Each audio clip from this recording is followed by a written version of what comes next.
इधर जब त्वष्टा को पता चला कि देवराज ने मेरे पुत्र का वध कर दिया कपट से, तो रोष से युक्त हो करके इन्होंने अभिचार के मंत्र अथर्ववेद में है, मारण मोहन वशम उच्चाटन वशीकरण के मंत्र अथर्ववेद में दिए गए हैं। तो अथर्ववेद संगत मंत्रों से इन्होंने एक अभिचार यज्ञ किया। अभिचार यज्ञ से एक पुरुष प्रकट हुआ। उसने पूछा कि मेरा नाम क्या है, मैं किसका किसका पुत्र हूं। त्वष्टा ने कहा तुम मेरे पुत्र हो और मैं दुखित होकर के कष्ट से युक्त हूं, मेरे पुत्र का वध हुआ है, मैं कष्ट से युक्त हूं और मेरा दुख को कहते हैं वृजिन, संस्कृत में वृजिन का अर्थ होता है दुख। तो मेरे वृजिन के तारणार्थ तुम्हारा जन्म हुआ है, इसलिए तुम्हारा नाम होगा वृत्रासुर। और सारा घटनाक्रम वृत्रासुर को बताया। वृत्रासुर का विग्रह इतना विशालकाय था कि जब वो चलता था तो एक एक डग पर पृथ्वी पर भूकंप होता था, और जैसे काले मेघ होते हैं ऐसा उसका विशालकाय शरीर था, घुंघराली उसके केश पास थे। धम धम करता हुआ पृथ्वी को वह स्वर्ग की ओर प्रस्थान किया। उसके विशाल काय को देख करके, उसकी काया को देख करके भयभीत होकर के देवता यत्र तत्र भागने लगे। देवराज इंद्र ने युद्ध किया और पराजित हो गए। सिंहासन ला करके पिता के चरणों में डाल दिया। पिता ने कहा कि हे पुत्र, तुमने आज अपने पुत्रत्व को सिद्ध किया है। यही 3 कर्म तो है जो पुत्र को पुत्र कहलाते हैं। पुत्र किसको कहा जाता है? जीवतो वाक्य करना क्षया है भूरी भोजनात् गयायाम पिंडदाना च त्रिभिः पुत्रस्य पुत्रता। जो जीते जी माता पिता की आज्ञा का पालन करे, क्षया है भूरी भोजनात्, माता पिता की मृत्यु होने पर उनके श्राद्ध कर्म को करे, और सांवत्सरिक श्राद्ध के बाद में उनका गया श्राद्ध करे। ये 3 कर्म करने से ही उसको पुत्र कहा गया है, क्योंकि ये 3 कर्म करने से ही पितर हमारे पुण्य नामक नरक से तरते हैं। संयमनीपुरी में कई नरक हैं, कई नरक हैं। तो उसमें बैतरणी है, लालाभक्ष है, सूचिमुख है, सारमेदन है, तामिस्त्र है, रौरव है, अंध तामिस्त्र है, महारौरव है, असीपत्रवन है। इनकी संख्या 28 बताई गई है सज्जनों माताओं। उसमें कुछ और छोटे नरक भी है, उसमें से एक है पुण्य नामक नरक। तो जो सामान्य जीव जब संयमनीपुरी धर्मराज के यहां जाता है शरीर छोड़ करके, तो उस जीव को इन नरकों से होकर के गुजरना पड़ता है। जिस व्यक्ति ने अपने जीवन में गौदान किया है वो वैतरणी में नहीं डूबता, जिसने गौदान नहीं किया वो वैतरणी में डूबता है। जिसके पुत्र नहीं है वो पुण्य नामक नरक में कष्ट पाता है। जिसके पुत्र उसको पिंड देते हैं, पुत्र का दिया हुआ पिंड पाकर के व्यक्ति पुण्य नामक नरक से तरता है। तो ऐसे ही अलग अलग कर्मों के अनुसार व्यक्ति को अलग अलग नरकों में गति होती है।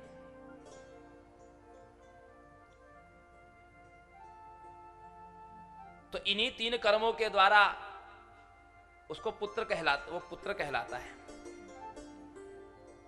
जो ये 3 कर्म करता है, अपने माता पिता की आज्ञा का पालन करता है, उनकी श्राद्ध क्रिया को करता है और उनका गयादिक श्राद्ध करता है, तो ये 3 कर्म करने से कैसे भी पितर हो, पापी हो, पुण्यात्मा हो, जैसे भी हो, ये 3 कर्म जिसके हो जाते हैं उनके पितर पुण्य नामक नरक से तर जाते हैं।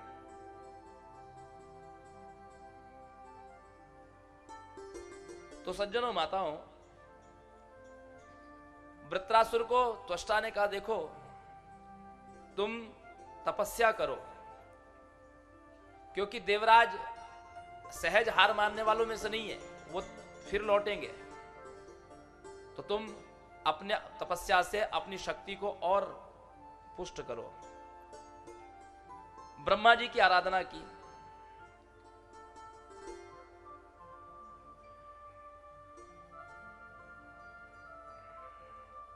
ब्रह्मा जी से वरदान मांगा कि मृत्युश्चमा भवतु मे किललोह काष्ठ शुष्काद्र वंश निचयैर परेश शत्रೈ वृद्धिं प्रयातु मे मतीव युद्धै यस्माद् भवामि सबलैरमरैरजेयः।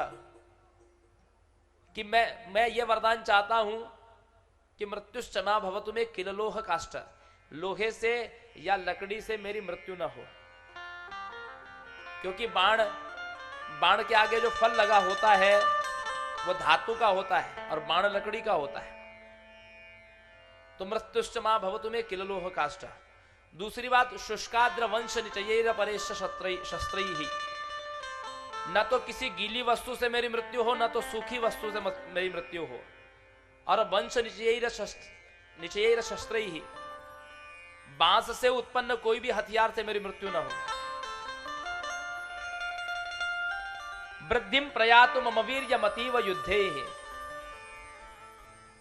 और युद्ध के समय मेरा बल और अद्भुत हो जाए, जिससे यस्मात् भवामि सबलै अमरै अजेयः, और मैं देवताओं के द्वारा अजेय हो जाऊं। ब्रह्मा जी ने यही वरदान दिया, न शुष्केन न चाद्रेण न पाषाणेन न दारुणा भविष्यति ते मृत्यु इति सत्यम ब्रवीम्यहम्। जाओ मैं तुमको वर देता हूं, न शुष्केन न चाद्रेण न पाषाणेन न दारुणा, न तो किसी गीली वस्तु से तुम्हारी मृत्यु होगी, न सूखी वस्तु से, न तो पत्थर से, न तो लकड़ी से। जब देवता बार बार युद्ध करते परास्त हो जाते तो देवगण भगवान विष्णु के पास में गए। भगवान विष्णु ने कहा कि तुम देवराज, तुम भगवती की तपस्या करो। देवराज अपनी पत्नी शची के पास में गए। शची की एक सखी थी,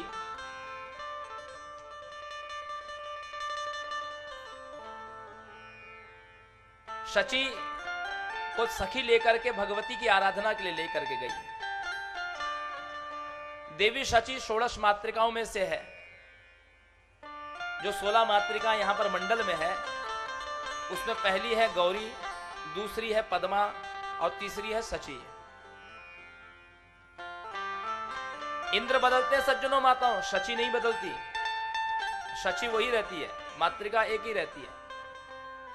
इंद्र बदलते रहते हैं, क्योंकि शची कोई सामान्य स्त्री नहीं है, कोई गंधर्व या अप्सरा नहीं है। शची देवी है। शची ने देवी की आराधना की। मां ने कहा कि देखो, देवराज इंद्र से युद्ध में मैं सहायता करूंगी। देवराज इंद्र की जब वृत्रासुर से युद्ध होगा तो मैं उसमें उसकी सहायता करूंगी। लेकिन मां ने यह नहीं बताया कि कब सहायता करेगी और कब यह युद्ध हो। यह बात शची ने देवराज इंद्र को बताई। देवराज इंद्र पुनः भगवान विष्णु के पास में गए और देवी का दिया हुआ वरदान बताया। देवराज इंद्र ने कहा कि भगवती ने कहा है तो अवश्य सहायता करेंगी, लेकिन अभी समय के अनुसार आपको वृत्रासुर से संधि कर लेना चाहिए। देवराज इंद्र ने वृत्रासुर से संधि कर ली, मित्रता कर ली। अब दोनों साथ साथ घूमते, साथ साथ स्वर्ग में बैठते, अप्सराओं का नृत्य साथ साथ देखते, साथ साथ मदिरा पीते। लेकिन देवराज इंद्र के मन में यह भाव चलता रहता कि इस असुर को मैं कैसे समाप्त करूं। एक बार भ्रमण करते हुए दोनों पृथ्वी पर आए।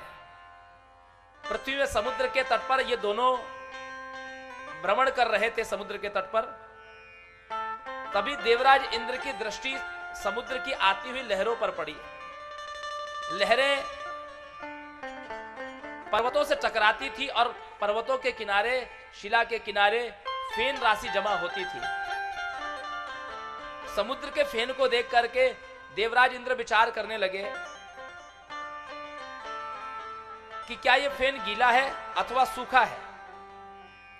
यदि गीला होता तो लहरें तो लौट गई, न तो ये गीला है न तो ये सूखा है, न शुष्के न च आर्द्रेण। और उसी समय अपने वज्र को प्रकट किया और फेन से आवेष्टित कर दिया और भगवती का ध्यान किया। या देवी सर्वभूतेषु शक्ति रूपेण संस्थिता नमस्तस्यै नमस्तस्यै नमस्तस्यै नमो नमः।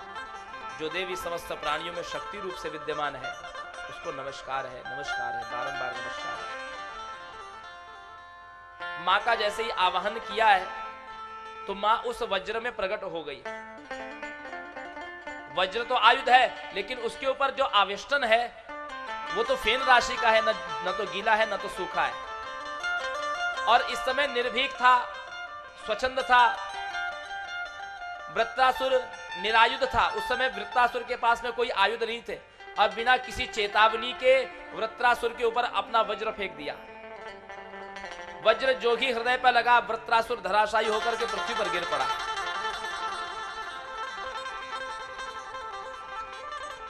देवताओं ने जब यह बात देखा